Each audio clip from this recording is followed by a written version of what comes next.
Nous sommes en compagnie de Gilles Galarneau, candidat à la mairie de Brownsburg-Chatham. Vous êtes présentement conseiller à la ville de Brownsburg-Chatham puisque vous avez succédé à Mme Kathleen Wilson, donc, qui est décédée au cours du mandat. Donc.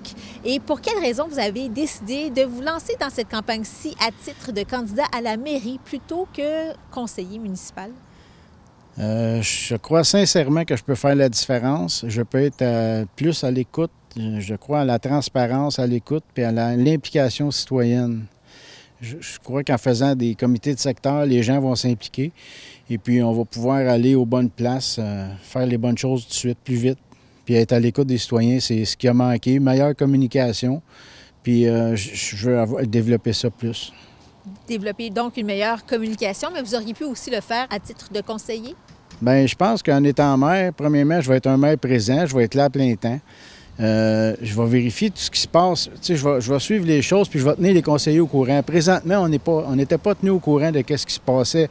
On avait un meeting par mois le dernier 2-3 jours. Puis le mardi, on votait sur des choses qu'on avait à peine effleurées. Je trouve qu'on n'était pas assez informés. Moi, je pense que ça prend 2 meetings par mois minimum. Puis pour s'informer à mesure des choses qu'on va avoir à prendre, des décisions quand même importantes. Puis d'informer les... Moi, je vais appeler les conseillers puis je vais les tenir informés. Je pense que c'est la job du maire de représenter le conseil. Puis j'ai bien l'intention de le faire, tu sais. Et pour les gens qui sont moins familiers avec vous, qui vous connaissent un peu moins, qu'est-ce qu'on doit savoir sur vous en tant que candidat à la mairie? OK. Bien, je vais vous dire un petit peu mon parcours. J'ai commencé à venir ici. Moi, je suis natif de Saint-Vincent-de-Paul. J'ai commencé à venir ici à l'âge de 5-6 ans avec mon père à la pêche. On allait Pine Hill, on allait route Rivière-des-Outaouais. Je trouvais que c'était un beau coin. Les gens, ils nous accueillaient beaucoup. Avec les années, j'ai vieilli, puis je voulais m'installer ici. Puis je disais à mon père, je vais m'installer ici, tu sais. Puis les gens, ils sont accueillants. Les gens, c'est une autre mentalité complètement différente de où je restais. Puis je voulais m'installer ici. J'ai travaillé ici à l'hôtel Pine Hill dans le temps. J'ai lavé des verres, des cendriers à l'âge de 16 ans.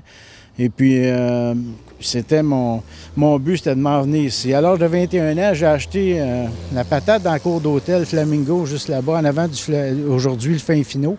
À l'âge de 21 ans, j'ai changé mon camion contre la patate. Puis, c'est comme ça que je me suis venu ici, je me suis installé pour de bon. Ça fait 40 ans déjà. Quel constat est-ce que vous faites des 4 dernières années en tant que conseiller municipal à la ville de Brownsburg-Chatham?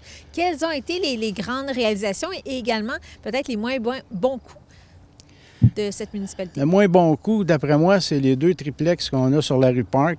Ils sont immenses, puis d'après moi, les voisins ont beaucoup d'ombre. Ça, c'est une erreur. D'après moi, on l'a échappé carré à cause de manque d'informations ou...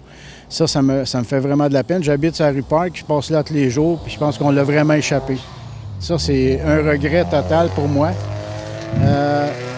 Ce qu'on a accompli, quand je suis arrivé en 2019, parce que c'est en 2019 que j'ai arrivé au conseil, j'ai constaté que le conseil était beaucoup accentué sur le développement et puis était prêt à mettre le paquet pour ça. C'était parfait, c'est ça qu'il fallait faire, puis la pandémie a fait qu'on a pu y arriver. Mais quand j'ai parlé d'urbanisme tout de suite, la première journée que j'ai rencontré le DG qui m'avait appelé pour me mettre au parfum de ce qui se passait. Puis tout de suite après, ça s'est commencé à aller plus vite. On a changé l'urbanisme. Là, aujourd'hui, on a un urbanisme qui est prêt à fonctionner rapidement. C'était une lacune qu'on avait, elle n'était pas conviviale à mon goût. En 2017, j'en avais fait part. Je l'avais dit dans mes promesses parce que je m'étais présenté à la mairie. J'avais dit que je voulais rendre l'urbanisme plus convivial, puis c'est un mandat qui est réalisé, c'est quelque chose qui est fait. Tout le monde au conseil en sont très heureux de cet accomplissement-là. On sait que durant les dernières années, avec la mairesse Catherine Trickey, l'image de Brownsburg-Chatham a peut-être été entachée. Qu'est-ce que vous pensez faire pour redorer l'image de Brownsburg-Chatham? Bien, oui, l'image a été entachée. Malheureusement, on parlait de nous pour les mauvaises raisons.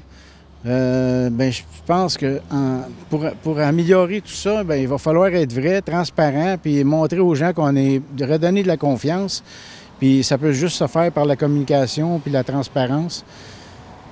Je ne peux pas voir d'autre chose. C'est sûr qu'il faut être peut-être espérer passer à la télévision et à la radio pour les bonnes raisons, parce qu'on va avoir amélioré notre chose. Ça, c'est ce que je vois, là. Mais justement, quelles idées est-ce que vous avez pour améliorer le sort de Brownsburg-Chatham, son avenir?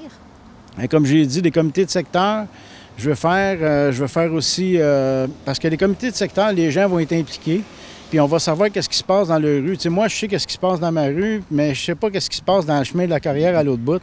Si j'ai des gens qui sont un peu partout dans la ville, puis ils nous tiennent informés, on va se rencontrer, on va voir ce qu'il faut faire pour améliorer tout ça, puis en même temps, les gens vont se sentir impliqués, puis ils vont sentir une meilleure communication, ils vont pouvoir en parler à leurs amis, puis c'est ça qu'il faut faire, d'après moi.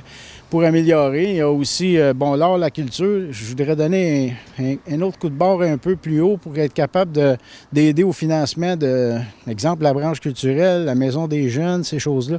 Il faut vraiment aider. On a des bonnes choses, mais il faut les promotionner un peu plus, d'après moi.